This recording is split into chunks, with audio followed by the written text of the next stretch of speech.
আর special report আপনাদেরকে দেখতেই হবে। বধূ নির্যাতন আইনের অপব্যবহার রুখতে এলাহাবাদ হাইকোর্টের নির্দেশেই বহাল রাখল সুপ্রিম কোর্ট।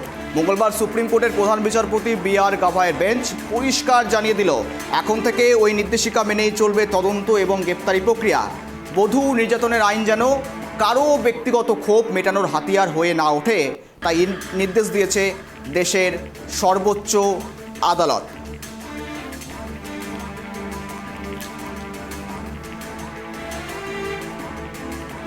দু সালে এলাহাবাদ হাইকোর্টে এক নির্দেশে জানায় 498 অর্থাৎ 498 ধারায় FIR দায়ের হলেই অভিযুক্তকে সঙ্গে সঙ্গে গ্রেপ্তার করা যাবে না।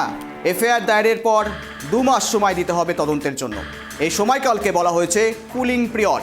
এই সময়ের মধ্যে পুলিশ গ্রেপ্তার, পাশাপাশি জোরপূর্বক জোর বা হেনস্থার মতো কোনো পদক্ষেপ করতে পারবে না। বধূ নির্যাতনের মামলা হলে বিষয়টি জেলার পরিবার কল্যাণ কমিটি বা ডিস্ট্রিক্ট ফ্যামিলি ওয়েলফেয়ার কমিটি কাছে পাঠাতে হবে।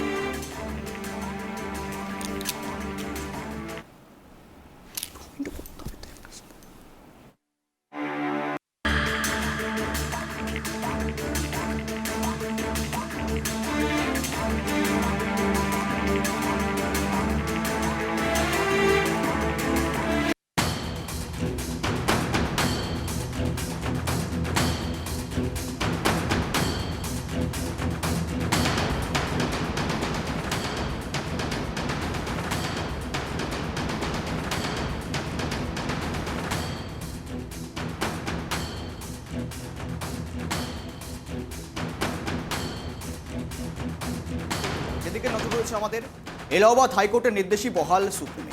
2017 সালে রাজেশ শর্মা এবং আদার্স বনাম উত্তরপ্রদেশ সরকার এবং অন্যান্যদের মামলায় সুপ্রিম কোর্ট প্রথম এমন গাইডলাইন দেয়। তার ভিত্তিতে এলাহাবাদ হাইকোর্ট 2022 সালে ওই নির্দেশ দিয়েছিল, কিন্তু 2018 সালে সুপ্রিম কোর্ট নিজেই social action forum for human rights বনাম ভারত সরকারের মামলায় সেই নির্দেশ প্রত্যাহার করে নেয়। কিন্তু আবারও অর্থাৎ ফের সুপ্রিম কোর্ট সেই গাইডলাইনকে কার্যকর করার নির্দেশ দিল। এই সমস্ত বিষয় নিয়ে আপডেট নেব, আরও বিস্তৃত জানাবো আপনাদের সঙ্গে। ইতিমধ্যে আমাদের সঙ্গে জুড়ে রয়েছে সুপ্রিম কোর্ট থেকে আইনজীবী রয়েছেন আকাশ বিদ্যার্থী। আমি যাব তার কাছে সরাসরি। आकाश जी, आपका स्वागत है, welcome for to our show. इस वक्त आपके पास एक ही क्वेश्चन करना चाहूँगा, जो the supreme court has appeal the Allahabad high court's order to the prevent misuse of the bright torture law. No arrest in first 2 months in bright torture case on the Tuesday. A bench of the Chief Justice B.R. Gavai made it clear that from now on the investigation and the arrest process will be carried out in accordance with the guidelines. What is your opinion, sir? Hello everyone. आपके viewers को मेरा नमस्कार. See, it is very important issue which we have raised, and it is very prevalent and rampantly prevalent in this society because it is directly affecting the family institution. So when it comes to, before going to the Supreme Court guidelines, when it comes to the 498, there's always been a purpose, there's always been a objective of every law. When 498 came into existence in 1983, so the purpose of that law is to save the women from the cruelty or the atrocities done by the father in family from the side of husbands and the husband himself, like dowry, death, injuries, and all those atrocities done by the family side of husband. So now the 498 has been misused by the women itself. The law which has already been in the side of the women, now the women themselves has misusing it. There was a case in 2017, which is already mentioned, Rajesh Sharma versus state of UP. So this is not the first time which the guideline which has been put by the or adopted by the Supreme Court. This is not the first time. It's already been adopted in 2017, which was been set aside by in one of the case, social forum case in 2018. Now they have again taking the same guidelines of Rajesh Sharma. It is very guidelines of Rajesh Sharma is very resembling in the guidelines of today, which has given by the Supreme Court by the Chief Justice of India, Gavai Sahab and Masih Sahab. Now, what the guidelines is? The guidelines is basically related with the cooling period, as you already mentioned. It is relating with the district family welfare committee, and the family welfare committee has been playing a very crucial role when it comes to the picture of 498 cases, 498A cases. It's a duty for the magistrate when any 498 matters or any complaint with regard to the 498 or any application with respect to the 498 came into the picture of the concerned magistrate, they will send the same report to the family welfare committee. Within 2 months, this is the guidelines which I am telling you. Within 2 months, that family welfare committee make a vivid report in which they will summon the four family members of both the sides, four family members of both the sides, so that they can amicably settle the whole issue without going to the regular court, without going to the traditional court. They come and amicably settle the whole issue, and within 2 months, the family welfare committee make a proper report on that, and they will send to the principal judge. If it appears to the principal judge that the case is a matter to be settled, and it's a matrimonial dispute arising from a single small causes, so it can be settled outside the court as well, and the matter will be then they will no need to just segregate what they call accelerate the matter into the litigation. So this is what the basic guidelines. Yes, sir. First of all, there are mentions, sir, family welfare court as directly inculcated and interact with the case matter. On the Supreme Court appeal the case on this matter, there is a mention.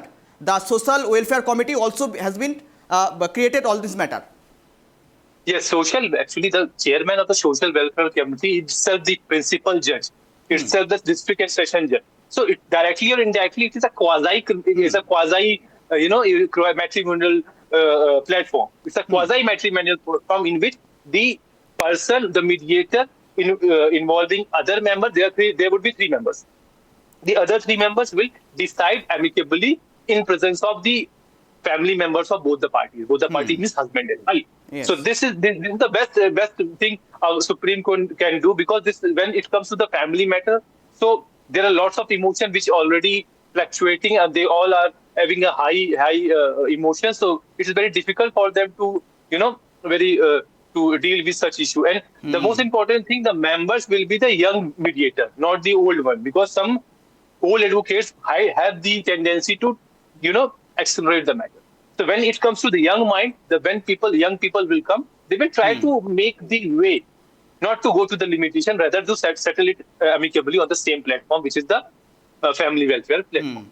So this is a very, very good initiative done by the Supreme Court. And let me tell you the background of the case. The women, the husband and father-in-law has been jailed, has been put into prison for 106 days. 106 दिनों के लिए वो jail में थे. Father-in-law 103 दिनों के लिए jail में थे. They had been charged with 376, which is rape. They had been charged in 307, which is attempt to murder. They have been charged in 498, which is cruelty, which we are talking. Or there are many more family law cases, family cases. This includes the divorce cases. There are many more matrimonial disputes, which includes the domestic violence as well. Yes. The maintenance cases. A number of cases has been put in this particular matter, which is not now being quashed by the Supreme Court. And Supreme Court has laid the guideline, not laid the guideline, but accepted the guidelines of the Uttar Pradesh, state of Uttar Pradesh, means the judgment given by the Allahabad High Court, which is very, very commendable. It is endorsed and accepted by the. Sir, time is very short. My last questions for you, sir. How important is this observation? Sir, it is very important observation. See, when it comes to the gender equality, so you can't see only the women on the front. You have to see the men also. They both should be at a par. They both are the wheels of the same vehicles.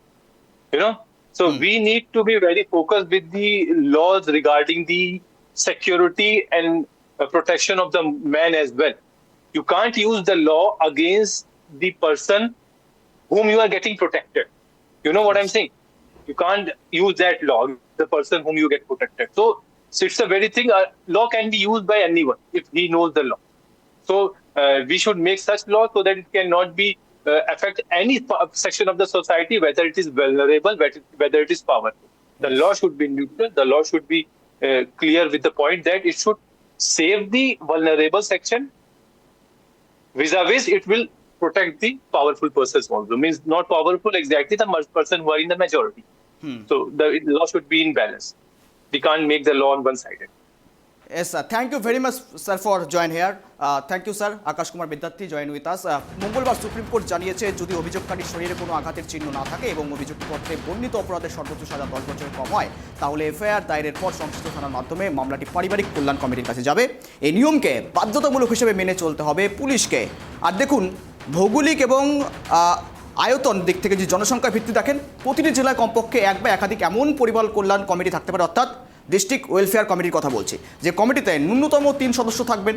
কমিটির কাজকর্ম নির্দিষ্ট সময় অন্তর পর্যালোচনা করবেন জেলা দায়রা অথবা পারিবারিক আদালতের প্রিন্সিপাল বিচারক। যেমনটা আপনাদের সামনে তুলে ধরলো, আমাদের সঙ্গে ছিলেন সুপ্রিম কোর্টের আইনজীবী ছিলেন আকাশ বিদ্যা, তিনি আপনাদের সামনে তুলে ধরলো সমস্তটাই। যেমনটা তিনি বললেন, যেখানে পর্যালোচনা করবেন জেলা দায়রা অথবা পারিবারিক আদালতের প্রিন্সিপাল বিচারক, প্রিন্সিপাল ম্যাজিস্ট্রেট। জেলা লিগাল সার্ভিস অথরিটি রয়েছেন, চেয়ারপারসন হিসাবে থাকবেন পারিবারিক আদালতের বিচারক। কমিটিতে কাদের রাখা যাবে সেই সম্পর্কেও গাইডলাইন্সে স্পষ্ট উল্লেখ রয়েছে।